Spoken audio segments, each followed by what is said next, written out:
Nampally exhibition గ్రౌండ్స్లో నుమాయిష్ జోరు కొనసాగుతోంది.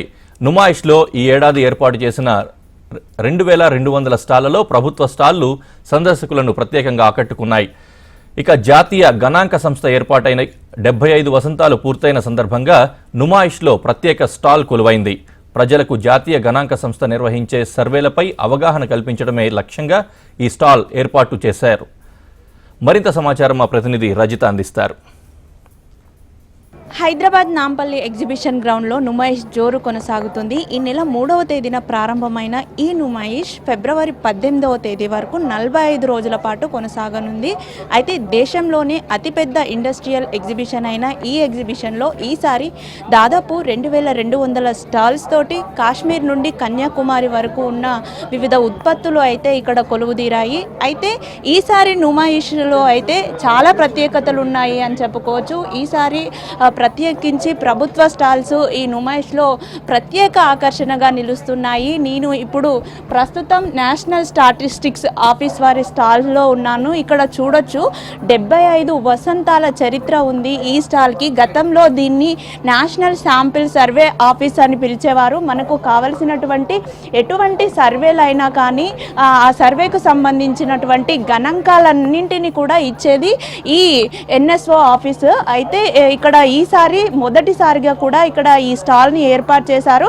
ప్రజల్లో దీనికి సంబంధించి అంత పెద్దగా అవగాహన లేదు. అంటే ఈ స్టాటిస్టిక్స్ ఏంటి, ఇది ఎవరు ఇస్తారు అనే విషయాలపైన అవగాహన లేదు ప్రజల్లో.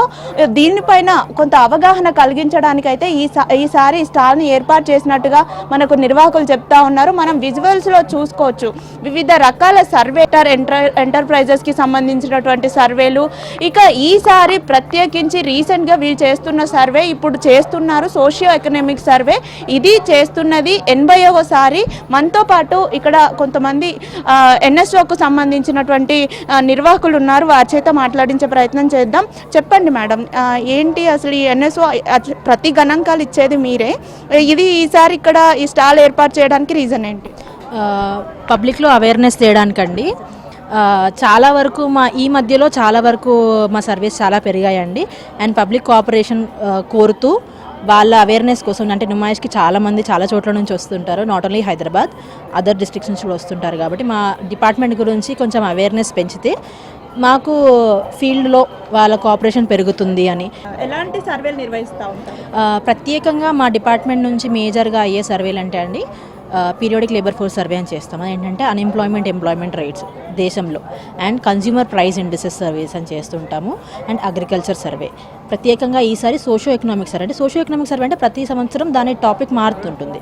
ఈసారి మెయిన్గా ఫోకస్ ఆన్ హెల్త్. అంటే గత సంవత్సరంలో జనాలు ఎంత ఖర్చు పెట్టారు హెల్త్ పైన. అండ్ ఇంకొక టెలికాం, ఎందుకంటే డిజిటల్ ఇండియా అనేది చాలా బాగా ప్రోత్సహిస్తున్నారు ఈ మధ్య. సో జనాలు ఎంతవరకు ఫోన్ను ఉపయోగించగలుగుతున్నారు, డిజిటల్ పేమెంట్స్ ఎంతవరకు చేయగలుగుతున్నారు, ఇలాంటివన్నీ తెలుసుకోవడానికి జనాల్లో, అంటే ప్రభుత్వం ఒక ఊతం ఇచ్చింది, సో దాన్ని ఎంతవరకు ఉపయోగించగలుగుతున్నారు, ఎలా చేస్తున్నారు. అండ్ హెల్త్ పరంగా వచ్చేసరికి గవర్నమెంట్ ఫెసిలిటీస్ ఎంతమంది అవైల్ చేసుకుంటున్నారు, ప్రైవేట్ ఫెసిలిటీస్ ఎంత అవైల్ చేసుకుంటున్నారు అని తెలుసుకోవడానికి మేజర్గా చేస్తున్నామండి. ఫస్ట్ ఇయర్ స్టాల్ పెట్టాము ఇక్కడ. చూడొచ్చు వివిధ రకాల స్టాల్స్. అంటే ఇప్పటి వరకు కూడా ప్రజల్లో, ముఖ్యంగా విద్యార్థుల్లో కూడా ఇలాంటి సంస్థల గురించి ఎంతో అవగాహన ఉండాల్సిన అవసరం ఉంది.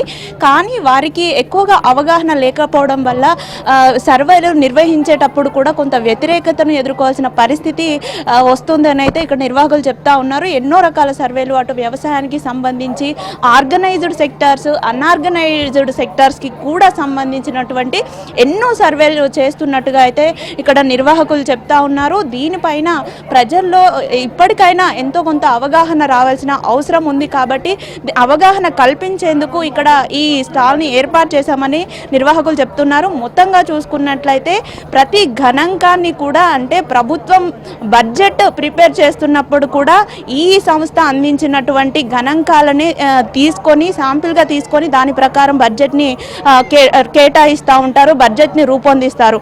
అలాంటి ప్రాముఖ్యత ఉన్నటువంటి ఇటువంటి సంస్థ పైన ప్రజల్లో అవగాహన రావాల్సిన అవసరం ఎంతైనా ఉంది. అది తీసుకొచ్చే విధంగా కూడా ఈ సంస్థ కృషి చేస్తుంది. నిజంగా ఇది ఎంతో అభినందనీయం. వీడియో జర్నలిస్ట్ మల్లేష్తో రజిత, హెచ్ఎం టీవీ.